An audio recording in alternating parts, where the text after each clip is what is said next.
Good morning, Pod en Fuego. This is Miss Barbara, and I'm going to read a story. This story is called Where the Wild Things Are, and it is written and illustrated by Maurice Sendak.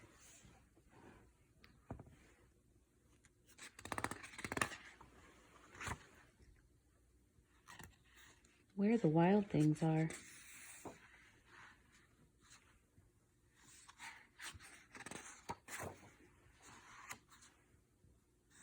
The night Max wore his wolf suit and made mischief of one kind and another,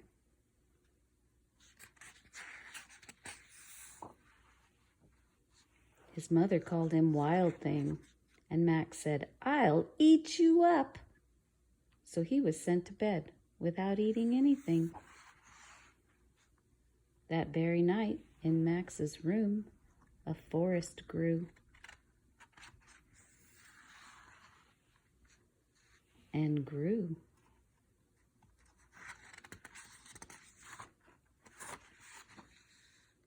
And grew until his ceiling hung with vines and the walls became the world all around him. And an ocean tumbled by with a private boat for Max, and he sailed off through the night and day. And in and out of weeks, and almost over a year, to where the wild things are. And when he came to the place where the wild things are, they roared their terrible roars, and gnashed their terrible teeth, and rolled their terrible eyes, and showed their terrible claws. Till Max said, "Be still," and tamed them with a magic trick of staring into their yellow eyes without blinking once, and they were frightened and called him the most wild thing of all. And they made him king of all the wild things. "And now," cried Max, "let the wild rumpus start."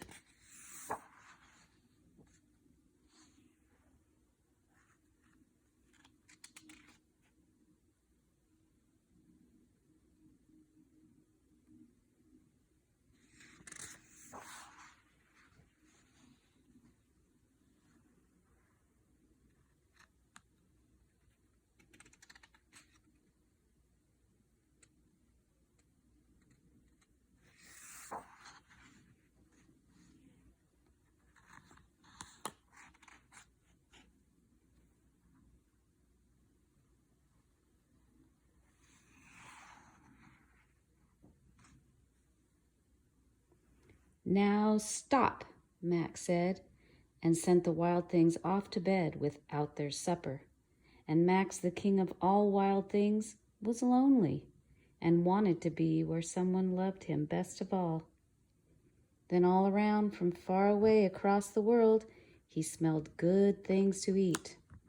So he gave up being king of where the wild things are.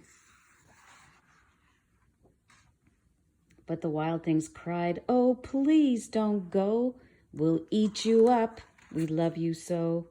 And Max said, "No." The wild things roared their terrible roars and gnashed their terrible teeth and rolled their terrible eyes and showed their terrible claws. But Max stepped into his private boat and waved goodbye and sailed back over a year and in and out of weeks and through a day and into the night of his very own room, where he found his supper waiting for him. And it was still hot. The end.